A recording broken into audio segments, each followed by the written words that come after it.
Good morning, everyone. Happy rainy Saturday morning here. This was a bit unexpected because I was going to do my outdoor video today and got a little rained out, so I'm going to do this on the porch instead. So I'm going to do a couple of different things today. And the first one's going to be how to interact with a small dog and then a big dog, and then how I'm going to show you a couple of watering options for your dog, so different bowls and things that we use. So first I'm going to start with our small dog, so come with me. I'm going to go get her. Jeremy, can you let Minnie out? So I'm going to do this one at a time because having two dogs together kind of affects their interaction, and one at a time, dogs are a little more hesitant sometimes with each other. So here's Minnie. She is about as small as it gets. And I don't know if you can see her. She's this little thing here. And so with small dogs, I like to get down on their level. You know, obviously if you're encountering an aggressive small dog, you don't want to get down on their level. But if the dog is just maybe hesitant to approach you, or you're not sure of their interaction, they're not growling or baring teeth or snapping at you, then it's better to kind of get down on their level. And Minnie hasn't been out yet today because it's wet and rainy. I tried to take her out, but then it started raining on us. So she's exploring the porch. So that's a great thing to do, is let the dog explore the area and get comfortable first. And we got her in February. She's 11. She can't see 100%, and she can mostly hear. So, you know, dogs with limited abilities, either in sight or hearing or anything like that, you don't want to surprise them. So you want to make sure you don't like touch them when they're not looking, and you just want to make sure they see you. And I like to put things on dog's terms. So I want her to approach me and not the other way around. Because imagine being this tall and having this huge human like towering over you. So one of the things I do is kind of call the dog to me. So you see she kind of wags her tail and approached me. So that's a good sign. Now she's licking me. So I will start with a little petting under the chin. Hopefully you can see her. She's so small. So I'll pet under the chin for a little bit, maybe 15-20 seconds, and then I stop. And I go, okay, what is she doing? Oh, she stayed with me. So that means she kind of likes it.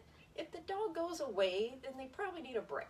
Or it was a good interaction, they need a break, maybe they got distracted, and then see if they come back. If the dog comes back, then they want more interaction. So with her, and sometimes I'll pat my leg to see if they'll actually paw up onto my leg, and then that's a sure sign that the dog wants further interaction. So that's an easy tell, usually I should say. Not all dogs exhibit clear communication signals. They can be kind of conflicted at times, and it can be confusing. So I've seen dogs wagging their tails attack another dog, and the tail's wagging nice and relaxed the whole time. And so that's confusing for some people, and especially other dogs. So with Minnie, even with her pawing up on my leg, I pet her, and then I still stop, and she's trying to climb up further. So she wants the interaction. So with her, I could even pet her on her back because I know she likes that. And you can tell her tail's a little lower when I do that. Her ears go back. But we have a trust and a relationship built now, so she's okay with that. Okay, Minnie, good girl. Now, another little tip if you're unsure of what a dog is thinking or how they feel about you is pull out a little squeaky toy. Oh my gosh, I pulled out the one that's broken. I think she just destroyed this last night. So I will kind of pull out a toy and squeak it, and then it causes a dog to kind of go into a play drive or a different mode, and that can help relax them or change their mentality a little bit sometimes. Sometimes it makes them more wild, but it at least changes the interaction to be more directed at a toy instead of you as the sole focus, and that can be stressful for dogs. Okay, so if I was going to pick her up, what I would do is get sideways to her like this, and she sees me, so she looked at me, she sees me coming to her, and then I just scoop underneath like that. So hopefully you can see that. I'll scoop back and do it again. So she's this way, sideways, or I get sideways to her, and then I make sure she sees me coming, scoop her up like that. So we call her the potato because she's kind of about the size of a potato. And sometimes she sleeps and she looks just like a little potato. So that's Minnie. And that's what I will say about little dogs. So if you're unsure at all if the dog is comfortable with you, just leave them alone. And if they approach you, then they might want contact, and then you can do a little scratch under the chin, stop, give them time to let you know if they want more interaction. So, okay, Minnie. Thanks, little girl. So I'll put her back in, and then we'll bring out the big dog. Okay, Minnie. I'm locked out.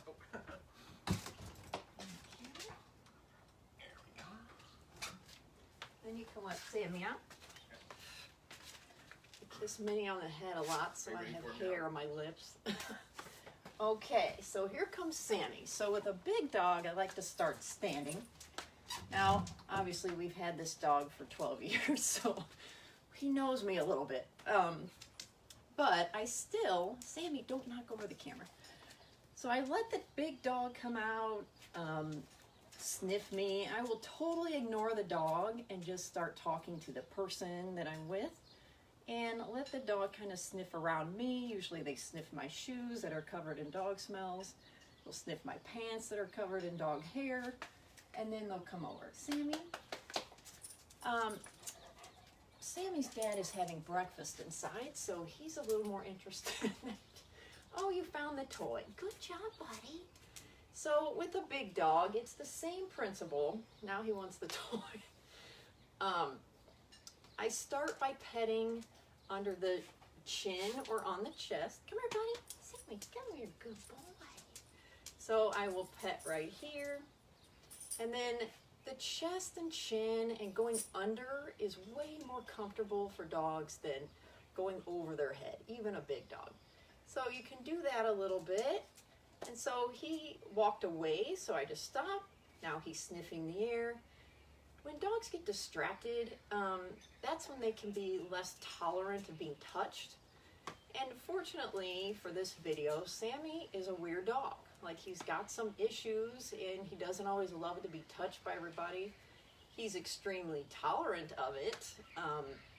Mostly he just enjoys / tolerates being touched.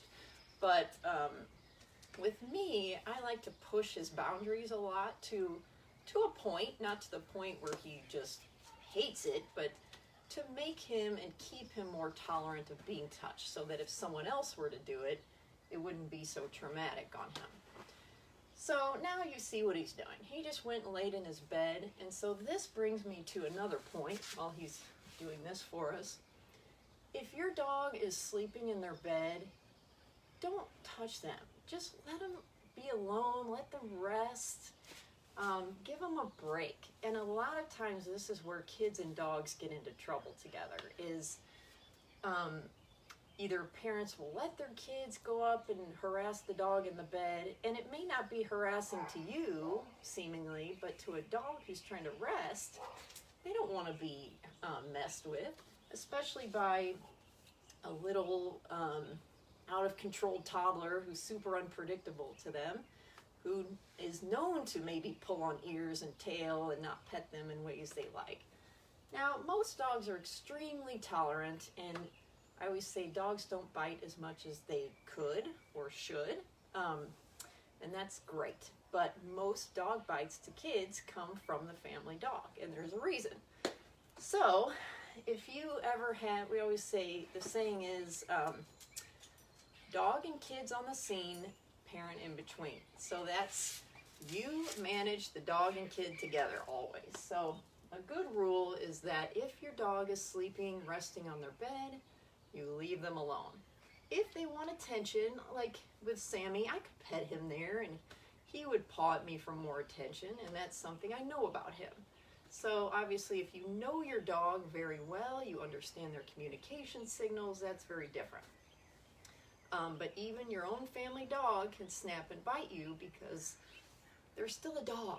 These are not four-legged humans. These are animals. So we just want, and the more comfortable you make your dog's environment, the more predictable it is for them, the more they trust you, and the better the relationship is, which means the more likely they are to pay attention to you and listen to you. And then the more comfortable everybody is in the whole house. Sammy! So I'm going to have Sammy here, moving on to our next topic. Oh, and one of his favorite things is a butt scratch. So dogs who like this, typically huskies, shepherds, dogs like that, they love this most. And so that's where he likes to be pet. And he weirdly likes hard petting, like really hard scratches, hard interaction. And if it's too soft, he gets nervous. So it's just funny. So know your dog. Okay, so moving on to a couple of watering options that we use for our dogs. So in the kitchen, now I'll tell you, in February, up until February, for the past 12 years, we had two big dogs, the same size as Sammy, Sammy and our other dog, Maddie. And everything in our house was constructed for two big dogs. So unfortunately we had to put Maddie to sleep in February, and that was horrible. But I was able to bring Minnie in because of that, and so we brought her home a couple of weeks later, and probably not totally emotionally ready for that, but we did it, and now we love her, of course. But Minnie showed me that everything was way too tall for her. So we had to get her her own separate things, her own little water bowl, her own little toys that she could reach. But one of the things that I have in the kitchen that are now just for Sammy are these bowls. So I've got a couple of these, and it's literally a plastic water jug. If you can see this here, I'll move it back a little bit. Plastic water jug, and when it's empty, you just take it off, and in the bottom, you flip it upside down, that becomes the top. And you just unscrew the cap, fill it up, and inside the cap is a little filter, which you can replace. So you'll notice this is a little cloudy. That's because we have extremely hard water in Pasadena. So it doesn't always, and it gets this little lime ring here, and I do scrub and clean this thing once a week, but they still get some buildup. And it is all plastic, which means it's lightweight, which when it's full is very heavy, but when it's empty can just tip over. And the funniest thing is when I fill this up, so you take the jug off, you fill it up, and then I put that top on and then turn it, and then that glug glug glug sound starts. When that starts, the dogs come running because they love new water. I don't know what it is. I guess it's just like us. So Sammy, this is his favorite water bowl that we have, and I'll show you the side view. So it's about that size. Kind of messy in the house, so I have a tray that I put underneath in the kitchen. So that's one. Sammy, want some water, honey? Yeah, he doesn't know what I'm talking about. Okay, back up. Back up, buddy. Okay, so this one is our travel jug. So this is called a water boy. And it's just a plastic thing, and then this part screws off, and then this is actually what the dog drinks out of. So when you're not using it, it has a fill line, so you fill it up to that line, and you can kind of see the water line in there. And then when you're ready to use it, so what's great about this is when we travel, we put it in the car, it goes right behind the seat, right inside the door, and then we just grab it wherever we stop, throw it on the ground, and then dogs drink out of it, out of this little part. Sammy, get a drink, buddy. Come here, get a drink. So they drink like that, and it's perfect for pretty much every size dog. Although I haven't tried it with Minnie yet, so we'll see. I think she can still reach it, but now that I think about it, I have to test that out. And then, so this fills with water, about up to here. And then as you tip it up, the water goes back inside the jug, and then it kind of drips a little bit, so I would just let that drip, and then stick it back in the car. So love that thing. Now for the third one, I have to take you with me out to the yard.